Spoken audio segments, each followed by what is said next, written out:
لله نحمده ونستعينه ونستغفره ونؤمن به ونتوكل عليه ونعوذ بالله من شرور أنفسنا ومن سيئات أعمالنا من يهده الله فلا مضل له ومن يضلله فلا هادي له وأشهد أن لا إله إلا الله وأشهد أن محمدا عبده ورسوله أما بعد فأعوذ بالله من الشيطان کم کیجئے تھوڑا سا کم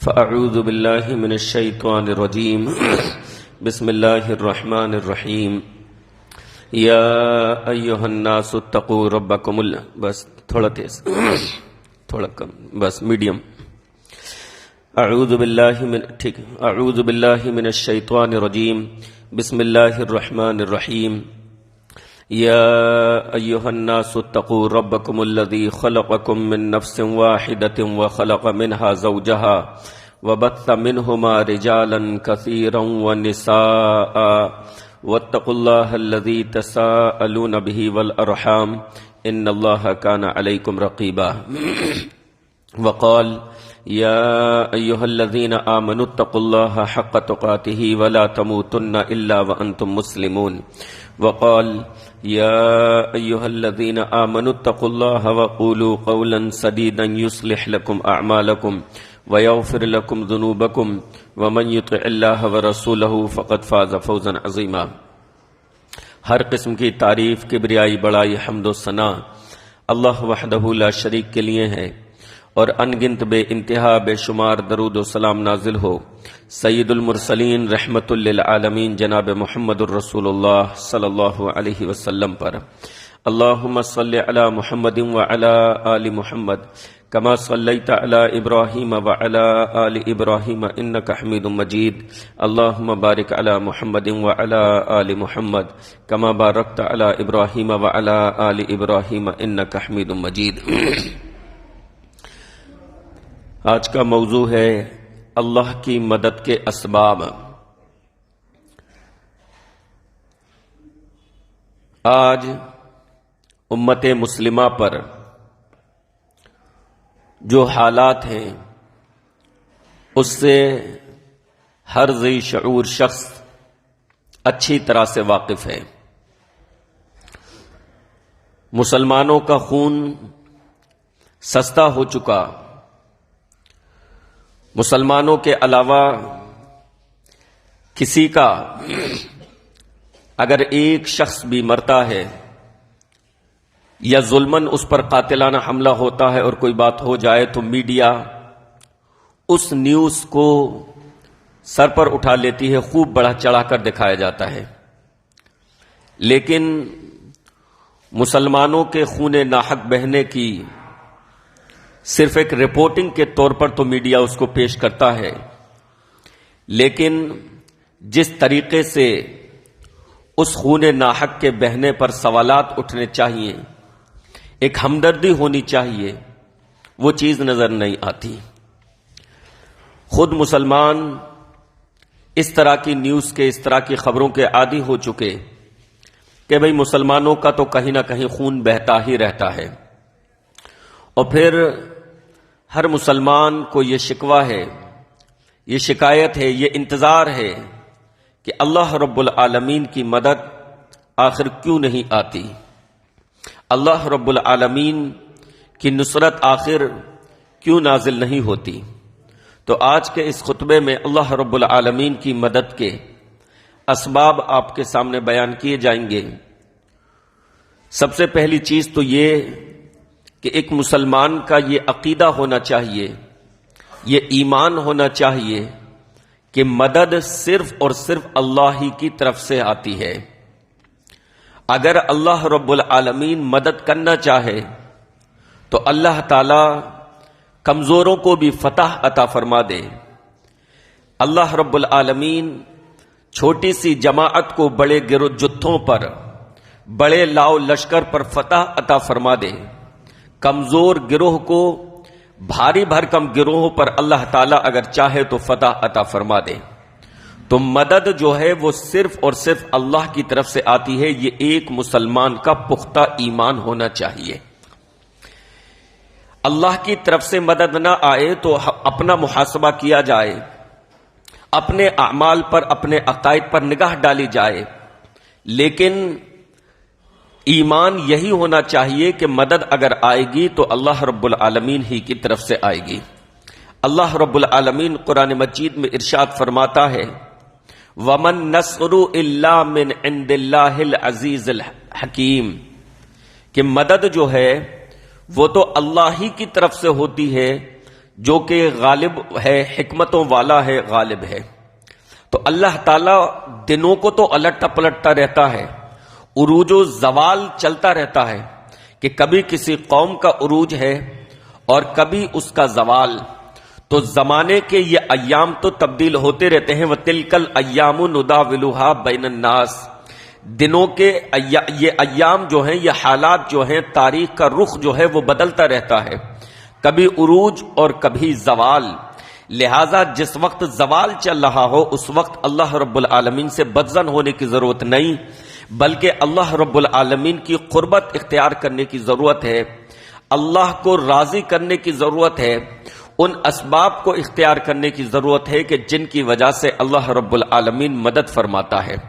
اللہ تعالیٰ نے قرآن مجید میں ارشاد فرمایا بل اللہ مولاکم وہو خیر الناصرین، فرمایا اہل ایمان کو کہ اللہ تعالیٰ ہی تمہارا کارساز ہے، اللہ تعالیٰ ہی تمہارا دوست ہے، اللہ تعالیٰ ہی تمہارا مددگار ہے، وہو خیر الناصرین، اور وہ بہترین مددگار ہے۔ اور ایک مسلمان ہونے کی حیثیت سے اپنے ایمان کے اعتبار سے ہمارا یہ عقیدہ ہے کہ اللہ رب العالمین اگر مدد کرے تو کوئی شخص غالب نہیں آ سکتا اہل ایمان پر، اور اگر اللہ تعالیٰ ہی مدد کرنا چھوڑ دے، اگر اللہ تعالیٰ ہی اہل ایمان کی مدد کرنا چھوڑ دے تو پھر کوئی ان کو فتح یاب نہیں کر سکتا، کوئی ان کی مدد نہیں کر سکتا۔ اللہ تعالیٰ نے ارشاد فرمایا ان ینصرکم اللہ فلا غالب لکم، اگر اللہ تعالیٰ تمہاری مدد کرے تو کوئی تم پر غالب نہیں آ سکتا۔ ان ینصرکم اللہ فلا غالب لکم وان یخذلکم فمن ذا الذی ینصرکم من بعدہ وعلی اللہ فلیتوکل المؤمنون، اور اگر اللہ تعالیٰ چھوڑ دے یعنی اہل ایمان کی مدد کرنا چھوڑ دے تو پھر کون ہے کہ جو اللہ کے سوا تمہاری مدد کر سکے؟ یعنی اللہ کی نصرت اگر ساتھ نہ ہو، اللہ کی تائید اگر ساتھ نہ ہو، اللہ کی مدد اگر شامل حال نہ ہو تو دوسروں کی مدد کسی کام نہ آئے گی، اکثریت تمہارے کام نہ آئے گی، تمہارا لاؤ لشکر تمہارے کسی کام نہیں آ سکتا، اور اگر اللہ کی مدد شامل حال ہو تو پھر تمہیں غلبہ اور فتح پانے سے کوئی نہیں روک سکتا۔ اور آگے ارشاد فرمایا اللہ نے وَعَلَى اللَّهِ فَلْيَتَوَكَّلِ الْمُؤْمِنُونَ، مومنوں کو تو اللہ ہی پر بھروسہ کرنا چاہیے۔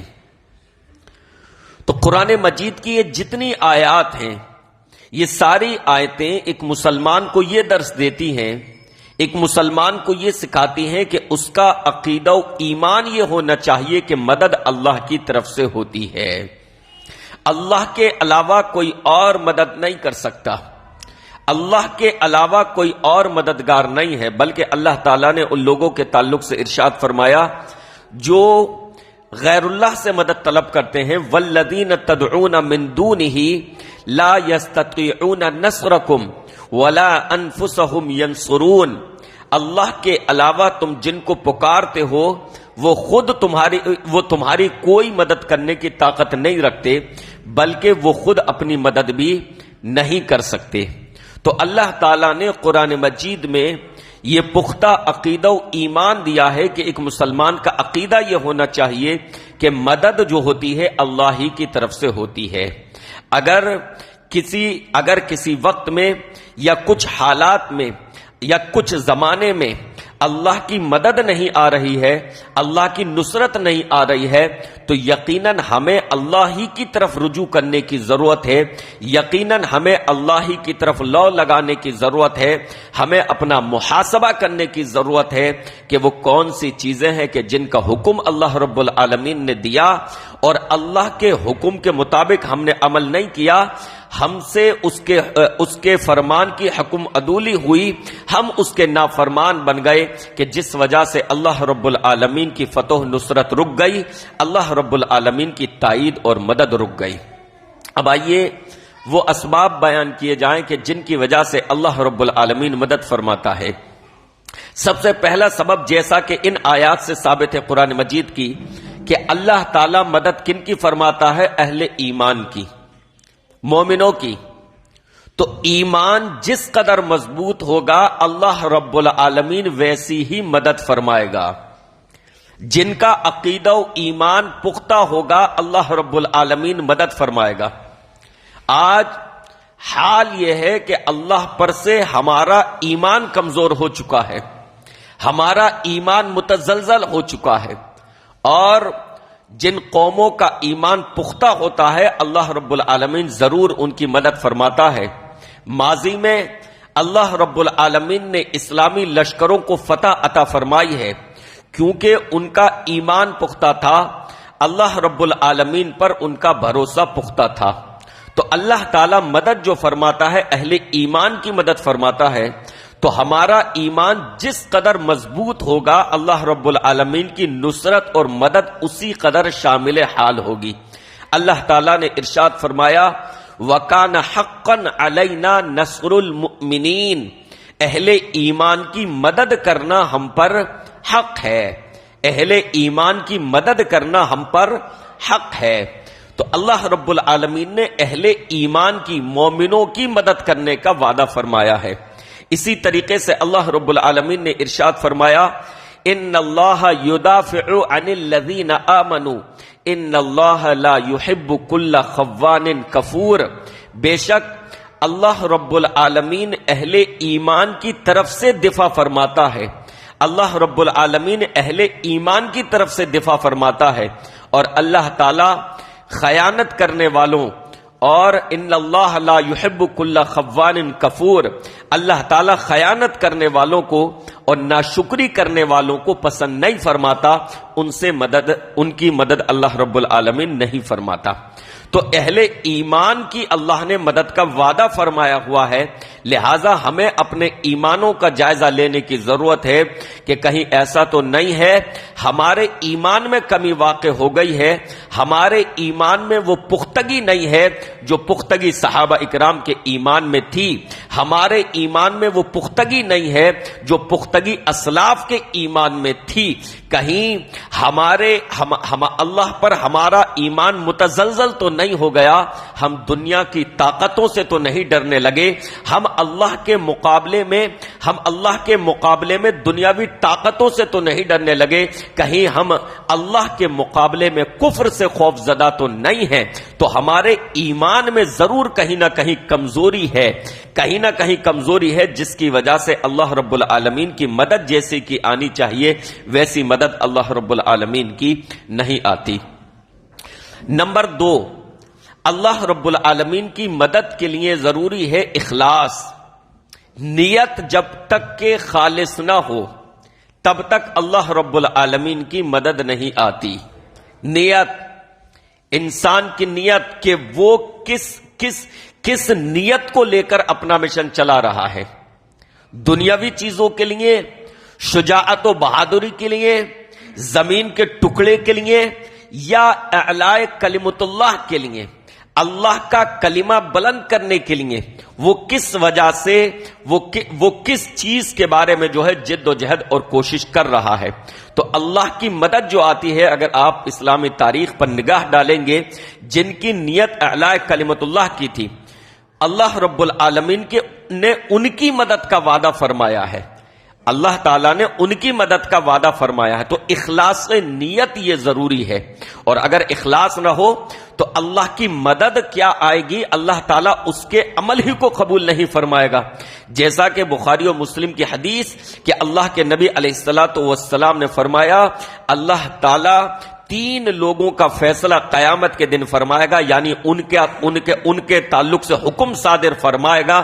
ایک سب سے مالدار شخص کو لایا جائے گا جس نے اللہ کی راہ میں خرچ کیا ہوگا، ایک حافظ عالم کو لایا جائے گا کہ جس کی آواز اچھی ہوگی، جس کا خطاب اچھا ہوگا، اور ایک تیسرے شخص کے بارے میں جس کے بارے میں فرمایا پیارے نبی علیہ الصلوۃ والسلام نے، ایک شہید کو. اس سے اللہ پوچھے گا کہ ہم نے تمہیں زندگی دی تھی، تم نے کیا کیا؟ تو وہ کہے گا اللہ میں نے تیری راہ میں اپنی جان کو قربان کر دیا، میں شہید ہو گیا. تو اندازہ لگائیں کہ یہ شخص اللہ کی راہ میں شہادت پا کر آیا ہے، لیکن اللہ رب العالمین فرمائے گا نہیں، تو نے لڑا اس وجہ سے، تو نے قتال اس وجہ سے کیا تاکہ تجھے بہادر کہا جائے، تاکہ تیرا چرچا ہو، تاکہ تیری شجاعت کے چرچے ہوں، اور وہ چیز دنیا میں مل گئی، تیرے لیے یہاں پر کچھ نہیں ہے. لہذا حدیث میں آتا ہے کہ اسے گھسیٹ کر جہنم میں ڈال دیا جائے گا. ذرا سوچیں، جب اللہ کی نگاہوں میں اس کا بد نیت یعنی نیت میں کھوٹ ہونے کی وجہ سے اس کا وہ عمل ہی اللہ کی نگاہ میں محبوب اور پیارا نہیں ہے، تو اللہ رب العالمین کی مدد کیسے شامل حال ہو سکتی ہے؟ لہذا اگر کسی محاذ پر اہل ایمان کو ناکامی ہو رہی ہے، اگر کسی محاذ پر اہل ایمان کو شکست کا منہ دیکھنا پڑ رہا ہے، تو انہیں اپنی نیتوں کا محاسبہ کرنے کی ضرورت ہے، انہیں اپنی نیتوں کی طرف رجوع کرنے کی ضرورت ہے کہ ہماری نیت میں تو کہیں کھوٹ نہیں ہے، کہیں ہماری نیت مختلف تو نہیں ہے. اللہ جیسی صاف ستھری نیت چاہتا ہے، اللہ جیسا خلوص چاہتا ہے، کہیں ایسا تو نہیں ہے کہ ہمارے اس خلوص میں کوئی کمی اور کوتاہی ہو اور اس کا ہمیں احساس بھی نہ ہو، اس کا ہمیں پتہ بھی نہ ہو. تو نیت میں کھوٹ ہونے کی وجہ سے اللہ تعالیٰ اس کا وہ عمل ہی قبول نہیں فرماتا، تو اللہ تعالیٰ اس کی مدد کیسے کر سکتا ہے؟ اسلاف کی اگر ہم تاریخ دیکھیں گے، اللہ نے ان کی جو مدد کی ہے، ان کی نیتیں بڑی صاف ستھری تھیں. اپنے جد و جہد کو لے کر، اپنی کوشش کو لے کر. آج معاملہ یہ ہے ہماری نیتوں کا کہ ہم یہ چاہتے ہیں، ہماری جد و جہد یہ ہے کہ ہم اپنی ذمہ داری دوسرے پر ڈال دیں. ہم یہ کہہ کر نکل جائیں کہ نہیں، ہم اس کے ذمہ دار نہیں ہیں، فلاں طبقہ اس کا ذمہ دار ہے. فلاں طبقہ یہ کہہ کر نکل جائے کہ نہیں، ہم اس کے ذمہ دار نہیں ہیں، اس کے ذمہ دار فلاں ہیں. عوام علماء پر ڈال دے ذمہ داری، علماء عوام پر ڈال دیں. ایک دوسرے پر ذمہ داریاں ڈالی جا رہی ہیں. ہر شخص اپنے تعلق سے اپنے آپ کو ذمہ دار نہیں سمجھ رہا کہ میں بھی تو اسی امت کا ایک فرد ہوں، میں بھی تو اسی امت کا ایک فرد ہوں. صرف عالم نہیں، صرف علماء نہیں، صرف عوام نہیں، علماء، عوام، لیڈر سارے کے سارے مل کر امت مسلمہ بنتے ہیں، اور اپنی اپنی جگہ سب کی ذمہ داریاں ہیں. لیکن ہماری نیت کا یہ حال ہے کہ ہم اپنی ذمہ داریوں سے منہ موڑنے کے لیے، ہم اپنی ذمہ داریوں سے پلہ جھاڑنے کے لیے اپنے حصے کا معاملہ بھی چاہتے ہیں کہ دوسرے پہ ہی ڈال دیں کہ یہ ساری پریشانیاں جو ہیں یہ آپ کی وجہ سے ہیں، لہٰذا ہر معاملے میں اسی کو ذمہ دار ٹھہرا دیا جائے. اس کا مطلب یہ ہے کہ آپ ذمہ داریوں سے منہ موڑ رہے ہیں، اپنی ذمہ داریوں سے. تو حسن نیت جب تک نہیں ہوگا، جب تک کہ ہر فرد اپنے آپ کو ذمہ دار نہیں سمجھے گا، جبکہ ہر فرد اپنے جس مقام پر وہ ہے، جس جگہ پر ہے، وہ کوشش نہیں کرے گا، نیت اس کی خالص نہیں ہوگی، تب تک اللہ رب العالمین کی مدد نہیں آئے گی. تو اللہ کی مدد کے لیے ضروری ہے کہ اپنی نیتوں کا جائزہ لیا جائے. جہاں پر بھی امت مسلمہ کا کوئی گروہ اگر کہیں پر بھی شکست سے بار بار دو چار ہو رہا ہے، اگر اسے فتح نہیں ہو رہی، تو پھر انہیں اپنی نیتوں کا جائزہ لینے کی ضرورت ہے کہ ہماری نیت میں کہاں کمی رہ گئی ہے کہ اللہ رب العالمین کی نصرت اور مدد نہیں آ رہی. نمبر 3، اللہ کی نصرت و تائید کا تیسرا سبب دعا. بہت سارے لوگ دعاؤں کو کم آنکتے ہیں، بہت سارے لوگ بلکہ دعاؤں کا مذاق بھی اڑاتے ہیں اور اس طریقے کے تبصرے کرتے ہیں کہ آپ صرف دعائیں ہی کرتے رہیں، ہے نا.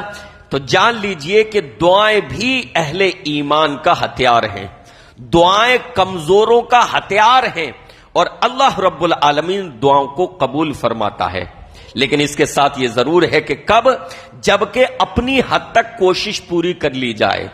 یہ یقینی چیز ہے کہ آپ بغیر کوشش کے صرف دعائیں کرتے رہے تو اللہ رب العالمین تو دیکھ رہا ہے کہ یہ اپنی طرف سے کوئی کوشش نہیں کر رہا، صرف دعائیں.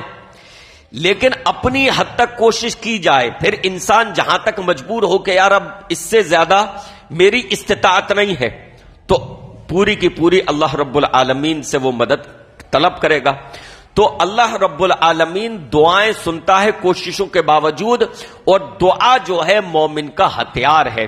آئیے دیکھیے تاریخ اسلام کی پہلی جنگ بدر، جس کو حق و باطل کی پہلی جنگ کہا جاتا ہے، جس میں اللہ رب العالمین نے اہل ایمان کی نصرت فرمائی.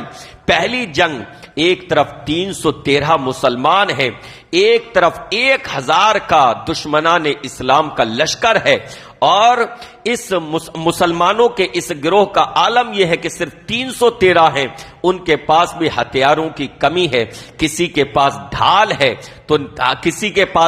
ہے تو تلوار نہیں ہے، کسی کے پاس تلوار ہے تو ڈھال نہیں ہے، کسی کے پاس نیزہ ہے تو پھینکنے کے لیے کمان نہیں ہے، کسی کے پاس کمان ہے تو پھینکنے کے لیے نیزہ نہیں ہے. ہتھیار بھی آدھے ادھورے ہیں. کسی کے پاس سواری ہے، کسی کے پاس سواری نہیں ہے. 313 افراد محض، اور ان کے پاس بھی ہتھیار پورے طریقے سے نہیں ہے. وہیں سامنے والی فوج پر دشمن جو مسلمانوں پر چڑھائی کرنے کے لیے آیا ہے، وافر مقدار میں ہتھیار ہیں، ہاتھی ہیں، اونٹ ہیں، گھوڑے ہیں، سواریاں مکمل ہیں، ہتھیاروں سے لیس ہیں، تلوار ہیں، تمام چیزیں ہیں. پیارے نبی علیہ الصلوۃ والسلام نے ایک نگاہ کمزور لشکر پر اپنے مسلمانوں پر دیکھی، ایک نگاہ ان پر ڈالی، 313 ہیں، ہتھیار بھی آدھے ادھورے ہیں، اور ایک نگاہ ان لوگوں پر ڈالی. اللہ کے نبی علیہ الصلوۃ والسلام سجدہ ریز ہو گئے. پیارے نبی علیہ الصلوۃ والسلام نے اللہ رب العالمین سے مدد طلب فرمائی. بخاری شریف کی حدیث، اللہ کے نبی علیہ الصلوۃ والسلام نے ان رقت آمیز الفاظ سے دعا فرمائی کہ رحمت الہی جوش میں آ گئی. اللہ کے نبی علیہ الصلوۃ والسلام کے الفاظ یہ تھے، اللہم ان تہلک هذه العصابۃ من اہل الاسلام لا تعبد فی الارض، رواہ البخاری. اے اللہ، یہ چھوٹی سی جماعت اہل اسلام کا یہ چھوٹا سا گروہ، اے اللہ اگر یہ روئے زمین سے ختم کر دیا گیا، اگر یہ مٹا دیا گیا، اللہ روئے زمین پر تیرا نام لینے والا کون ہوگا؟ اگر اہل شرک اہل اسلام کو ختم کر دیں گے، یہ سارے کے سارے ختم ہو جائیں گے. لا تعبد فی الارض، اے اللہ روئے زمین پر تیری عبادت کرنے والا کوئی نہ ہوگا. یہ تو بتوں کے پجاری ہیں، یہ تو بتوں کے پجاری ہیں. اے اللہ، اہل اسلام کا یہ لشکر ان سے نبرد آزما ہونے کے لیے آیا ہے. اللہ اگر یہی ختم ہو گیا، صفحہ ہستی سے مٹا دیا گیا، لا تعبد فی الارض، اللہ زمین میں تیری عبادت کرنے والا کوئی نہ ہوگا. پیارے نبی علیہ الصلوۃ والسلام نے دعا فرمائی. اس موقع پر عملی کوشش کی، میدان تک پہنچے، لیکن مسلمانوں کی کمزوری کو دیکھا، کم تعداد کو دیکھا. اللہ کے نبی علیہ الصلوۃ والسلام نے اللہ کی مدد طلب کی. اللہ، چھوٹی سی جماعت ہے، تھوڑے سے لوگ ہیں، اگر اللہ اس لاؤ لشکر نے جو یہ چڑھائی کر کر آیا ہے اس کو ختم کر دیا، اس کو مٹا دیا، تو اللہ روئے زمین پر تیرا نام لیوا کون ہوگا؟ کوئی تیری عبادت کرنے والا نہ ہوگا. اللہ تجھ سے مدد چاہتا ہوں. اللہ رب العالمین نے پیارے نبی علیہ الصلوۃ والسلام کی دعا فرمائی. نبی کے یہ رقت آمیز الفاظ، نبی کے یہ جذباتی الفاظ، دل سے نکلی ہوئی دعا، دل سے نکلی ہوئی دعا، وہ ہے نا پر نہیں طاقت پرواز مگر رکھتی ہے. دل سے جو دعا نکلتی ہے، دل سے جو دعا نکلتی ہے اثر رکھتی ہے، پر نہیں طاقت پرواز مگر رکھتی ہے. دل سے جب دعا نکلتی ہے تو وہ اپنے اندر تاثیر رکھتی ہے، وہ اپنے اندر اثر رکھتی ہے، طاقت پرواز رکھتی ہے، وہ اللہ تک پہنچتی ہے، اللہ اس کو قبول فرماتا ہے. اللہ کے نبی علیہ الصلوۃ والسلام کے یہ جذباتی الفاظ، اللہ رب العالمین کی رحمت جوش میں آتی ہے. اللہ قرآن مجید میں ارشاد فرماتا ہے، اذ تستغیثون ربکم اذ تستغیثون ربکم فاستجاب لکم انی ممدکم بالف من الملائکۃ مردفین. فرمایا یاد کرو اس وقت کو جبکہ تم فریاد کر رہے تھے، اللہ سے مدد طلب کر رہے تھے، تو پھر اللہ رب العالمین نے تمہاری مدد کو، تمہارے رب نے تمہاری دعا کو قبول فرمایا، اور تمہاری مدد کی کس سے؟ 1000 فرشتوں سے. اللہ نے تمہاری دعاؤں کو قبول فرمایا. اللہ نے باقاعدہ اس جگہ دعا کا حوالہ دیا. اس کا مطلب یہ ہوا کہ دعا اپنے اندر تاثیر رکھتی ہے. دعا بھی اپنے اندر، بالخصوص کمزوروں کی دعا، مظلوموں کی دعا، ستائے ہوئوں کی دعا، یہ اپنے اندر تاثیر رکھتی ہے جب یہ دل سے نکلتی ہے. فرمایا کہ یاد کرو اس وقت کو جب کہ تم اپنے رب سے مدد طلب کر رہے تھے، تو تمہارے رب نے تمہاری دعا کو قبول فرمایا اور کہا کہ میں 1000 پے در پہ فرشتوں کے ساتھ تمہاری مدد کرتا ہوں. لہذا اللہ رب العالمین نے جنگ بدر میں فرشتوں کا نزول فرمایا، اہل ایمان کی اللہ رب العالمین نے مدد فرمائی.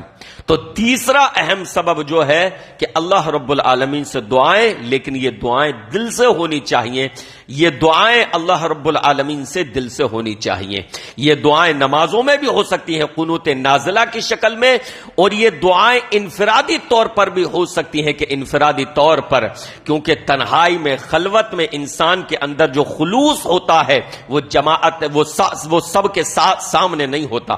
تنہائی میں اس کی زبان سے جو باتیں نکلیں گی، تنہائی میں اس سے جو دعا نکلے گی وہ اپنے اندر زیادہ اثر رکھے گی، وہ زیادہ جذباتی ہوگی، وہ اپنے اندر زیادہ خلوص رکھتا ہوگا. تو قنوت نازلہ اللہ کے نبی علیہ الصلوۃ والسلام کی سنت ہے، اس میں بھی ہونی چاہیے، اور انفرادی طور پر بھی، اپنے طور پر بھی ہر شخص اللہ رب العالمین سے مظلوموں کے لیے، کمزوروں کے لیے، اللہ کی مدد کے لیے، اللہ کی نصرت کے لیے، اللہ کی تائید کے لیے اللہ رب العالمین سے دعا کرے. بلکہ اللہ کے نبی علیہ الصلوۃ والسلام نے ارشاد فرمایا الدعاء سلاح المؤمن، فرمایا دعا جو ہے یہ مومن کا ہتھیار ہے. لہذا دعاؤں کو ہلکا نہیں سمجھنا چاہیے، دعاؤں کا کبھی بھی مذاق نہیں اڑانا چاہیے، دعاؤں پہ کبھی بھی طنز نہیں کرنا چاہیے. فرمایا الدعاء سلاح المؤمن، دعا مومن کا ہتھیار ہے، دعا مومن کا ہتھیار ہے. اور مظلوموں کے تعلق سے بلکہ اللہ کے نبی علیہ السلام نے فرمایا کہ مظلوم کی دعا اور اللہ کے درمیان کوئی پردہ حائل نہیں ہے، یعنی اللہ تعالیٰ جلدی قبول فرماتا ہے. اسی کے ساتھ ساتھ ایک اور بات سمجھنے کی ضرورت ہے کہ کئی مرتبہ ایسا ہوتا ہے کہ اللہ رب العالمین آزمائش بھی لیتا ہے. یعنی ہمیشہ اللہ رب العالمین کی ہمیشہ نگیٹو نہیں سوچے انسان، اور اللہ سے بدظن نہ ہو. کئی مرتبہ ایسا بھی ہوگا کہ مظلوم دل سے دعائیں کر رہے ہوں گے، دل سے دعائیں ہو رہی ہوں گی، لیکن اس کے باوجود اللہ تعالی ان کو شکست ہی سے دوچار کرے گا. اس میں بھی اللہ رب العالمین کی آزمائش ہوگی، اس میں بھی اللہ رب العالمین کی آزمائش ہوگی. لہذا ہمیشہ یہ نہ سمجھیں کہ اللہ ہمیشہ ہی عروج عطا فرماتا رہے گا، ہمیشہ ہی اللہ فتح سے ہمکنار کرتا رہے گا. زخم بھی لگیں گے، شکستیں بھی ہوں گی، ہار ہوں گی، زوال بھی آئے گا. یہ ساری چیزیں اللہ کا لکھا ہوا نوشتہ ہے، اللہ کی لکھی ہوئی تقدیر ہے. لہذا اللہ سے بدظن ہونے کی ضرورت نہیں ہے کہ اللہ ہم دل سے دعائیں کر رہے ہیں اس کے باوجود تو قبول نہیں فرما رہا. نہیں ہوگی اللہ کی کوئی مصلحت. ممکن ہے اللہ ظالم کو ڈھیل دینے کے بعد پھر ایک ساتھ ڈور کو کھینچے. اللہ رب العالمین ظالم کو ڈھیل دینے کے بعد اللہ اس نقطے پر لے کر جا رہا ہو کہ جہاں اللہ کو اسے پھر صفحہ ہستی سے ختم کرنا ہے، اللہ کو جہاں اسے بالکل ختم کر دینا ہے، اسے عذاب کا مزہ صحیح طریقے سے دنیا و آخرت میں چکھانا ہے. تو اللہ رب العالمین عالم الغیب ہے، وہ جانتا ہے، اس کی پلاننگ ہے کہ وہ حالات کو کس رخ پر کب موڑے گا، کب مدد کرے گا، کب عروج عطا فرمائے گا، کب تک زوال میں رکھے گا. یہ تمام چیزیں اللہ رب العالمین کے علم میں ہیں. لہذا اپنے اعمال کا محاسبہ ضروری ہے، ایمان کی پختگی ضروری ہے، نیتوں کی درستگی ضروری ہے، دعائیں ضروری ہیں، جد و جہد اور اپنی کوشش کرنا ضروری ہے. اور اس کے بعد بھی اگر حالات پلٹا نہیں کھاتے ہیں تو اللہ رب العالمین سے بدظن ہونے کی تب بھی ضرورت نہیں. اللہ رب العالمین جانتا ہے کہ مجھ کو کب حالات کو پلٹنا ہے. تلک الایام نداولها بین الناس، اور کب مجھے ان کو عروج عطا فرمانا ہے، ظالم کو مجھے کب تک ڈھیل دینی ہے، یہ سب اللہ کے پلاننگ میں شامل ہے. اللہ بہترین پلانر ہے. اسی کے ساتھ ساتھ میرے بھائیوں، ایمان کے ساتھ ساتھ نماز ایسی چیز ہے کہ اللہ رب العالمین اس کی وجہ سے بھی مدد فرماتا ہے. نمازوں کی پختگی، اللہ رب العالمین نے قرآن مجید میں بالخصوص نماز اور صبر کا ذکر کیا. ایک تو ایمان کا ذکر کیا اور بالخصوص نماز اور صبر کا ذکر کیا. یا ایھا الذین آمنوا استعینوا بالصبر والصلاۃ، اے اہل ایمان اللہ کی مدد طلب کرو. آمنوا استعینوا، اے اہل ایمان مدد طلب کرو صبر کے ذریعے، نماز کے ذریعے، صبر کے ذریعے. صبر کا مطلب یہ ہے کہ تم پر ممکن ہے مشکلات آئیں گی، اس قدر مشکلات آئیں گی کہ تم صبر کا دامن چھوڑ دو. لیکن پختہ اہل ایمان وہ ہیں جو صبر کا دامن نہ چھوڑیں، لہذا وہ صبر کرتے رہیں. کتنے ہی مشکل حالات آئیں، مشکل سے مشکل ترین حالات آتے جائیں، صبر کا دامن ہاتھ سے نہ چھوڑیں. تو اللہ رب العالمین انشاءاللہ کسی نہ کسی دن آخر میں آ کر کبھی نہ کبھی ضرور مدد فرمائے گا. حالات ایسے آئے ہیں. اللہ رب العالمین نے قرآن مجید میں ارشاد فرمایا، اتنے مشکل حالات آئے ہیں لوگوں پر، اتنے مشکل حالات آئے کہ یہاں تک کہ حتی یقول الرسول والذین آمنوا معہ متی نصر اللہ، یہاں تک مشکل حالات آئے کہ اہل ایمان اور خود ان کے ساتھ رسول یہ پکار اٹھے، متی نصر اللہ، اللہ کی مدد کب آئے گی. آپ اندازہ لگا سکتے ہیں پہلے کے لوگوں پر مشکل حالات کا، یعنی پہلی امتوں کا اللہ رب العالمین نے ذکر کیا. کتنے مشکل حالات آئے ہوں گے کہ اہل ایمان تو اہل ایمان عوام ہے، وہ فرمایا اللہ نے خود رسول یہ پکار اٹھے، متی نصر اللہ، اب کب آئے گی اللہ کی مدد، آخر کب آئے گی اللہ کی مدد. اللہ نے فرمایا الا ان نصر اللہ قریب، صبر سے کام لو، صبر کا دامن مت چھوڑو، اللہ کی مدد قریب ہے. تم اسے دور دیکھ رہے ہو، حالات لمبے ہو گئے، زمانہ لمبا گزر گیا، اللہ قریب دیکھ رہا ہے اس کو. الا ان نصر اللہ قریب. لہذا صبر کا دامن ایک مسلمان کو کبھی بھی نہیں چھوڑنا چاہیے. صبر کا مطلب یہ ہے کہ اپنی زبان سے اللہ کے تعلق سے کوئی ایسا جملہ استعمال نہ کرے جو اللہ کے شایان شان نہ ہو، جو اللہ کی ناراضگی کا سبب بنے. کوئی ایسا جملہ اللہ کے لیے استعمال نہ کرے. صبر سے کام لو، ثابت قدمی سے کام لو. پہلے کے لوگوں پر بھی اتنے مشکل حالات آئے ہیں، اللہ نے قرآن مجید میں خود مثالیں دی ہیں کہ رسول تک پکار اٹھے ہیں مدد کب آئے گی. اللہ نے فرمایا الا ان نصر اللہ قریب. ابھی سے گھبرا گئے، شکوہ کرنے لگے، مایوس سے ہو گئے کہ کب آئے گی مدد. قریب ہے، تم اسے دور دیکھ رہے ہو، ہم اسے قریب دیکھ رہے ہیں.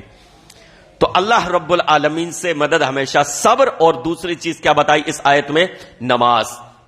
نماز اللہ رب العالمین اس کے ذریعے بھی مدد نازل فرماتا ہے. جب ایمان کی پختگی ہوگی، نمازوں کی پابندی ہوگی، نمازوں کی پابندی ہوگی تو اللہ رب العالمین کی رحمت جو ہے ایسے لوگوں پر نازل ہوگی. تو یہ وہ چند اسباب تھے کہ جن کی وجہ سے اللہ رب العالمین اہل ایمان کی مدد فرماتا ہے. ایمان کی پختگی، نیتوں کی درستگی، اللہ رب العالمین سے دعائیں، نمازوں کی پابندی، صبر اور ثابت قدمی، اور اپنی جد و جہد اور کوشش. اللہ رب العالمین ان لوگوں کی بھی مدد نہیں فرماتا جن کو خود اپنے حالات بدلنے کی فکر نہ ہو. یہ بھی یاد رکھیے، یہ ایک اہم چیز یاد رکھیے. اللہ ان کی بھی مدد نہیں فرماتا جن کو خود اپنے حالات بدلنے کی فکر نہ ہو. اللہ رب العالمین مدد ان لوگوں کی فرماتا ہے جن کو خود اپنے حالات بدلنے کی فکر ہے. وہ خود عملی جد و جہد کرتے ہیں، وہ خود کوشش کرتے ہیں، وہ خود سوچ و بچار کرتے ہیں کہ ہمارے حالات کیسے بدلیں. اللہ نے فرمایا ان اللہ لا یغیر ما بقوم حتی یغیروا ما بانفسہم، اللہ کسی بھی قوم کے حالات کو اس وقت تک نہیں بدلتا جب تک کہ وہ خود اپنے آپ کو تبدیل نہ کر لیں. یعنی مطلب یہ ہے کہ انہیں خود فکر ہونی چاہیے، انہیں خود فکر ہونی چاہیے، تب اللہ رب العالمین حالات کو تبدیل کرے گا. وہ خود اپنے اندر فکر مندی پیدا کر لیں، اور فکر مندی پیدا کرنے کے بعد اپنے طرز عمل میں تبدیلی لے آئیں، اپنے آپ کو بدل لیں، اور اپنے آپ کو بدل کر اللہ کا محبوب نظر بنا لیں، تو اللہ رب العالمین ان کے حالات کو بدل دے گا. ہاتھ پہ ہاتھ دھرے بیٹھے رہیں، ہاتھ پہ ہاتھ دھرے بیٹھے رہیں، اور کوئی کوشش نہ ہو، دل میں کوئی کسی طریقے کا ولولہ نہ ہو، کسی طریقے کا کوئی درد نہ ہو، اور یہ سمجھیں کہ حالات تو جیسے چلنے دو، کوئی حرج نہیں ہے. اللہ رب العالمین پھر ایسے لوگوں کے بھی حالات کو تبدیل نہیں فرماتا ہے. اللہ رب العالمین حالات انہی لوگوں کے حالات کی طرف توجہ دیتا ہے جن کو خود اپنے حالات کو بدلنے کی فکر ہوتی ہے. خدا نے آج تک اس قوم کی حالت نہیں بدلی، خدا نے آج تک اس قوم کی حالت نہیں بدلی، نہ ہو جس کو خیال خود اپنی حالت کے بدلنے کا.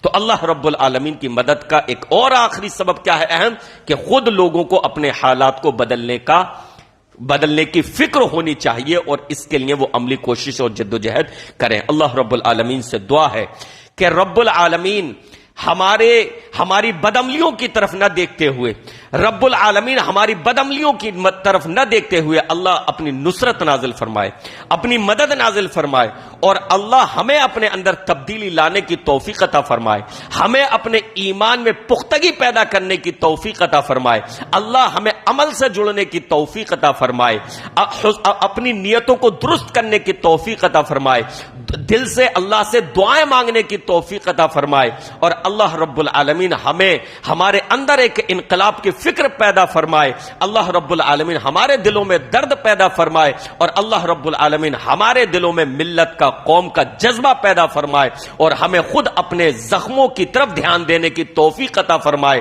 کہ ہم اپنے زخموں کی طرف دھیان دیں اور ان کو درست کرنے کی طرف دھیان دیں. انشاءاللہ العزیز اللہ کی مدد آئے گی، نصرت آئے گی. اللہ رب العالمین ہماری دعاؤں کو قبول فرمائے. آمین یا رب العالمین. وصلی اللہ تعالی علی رسول خیر خلقہ محمد وآلہ واصحابہ اجمعین برحمتک یا ارحم الراحمین.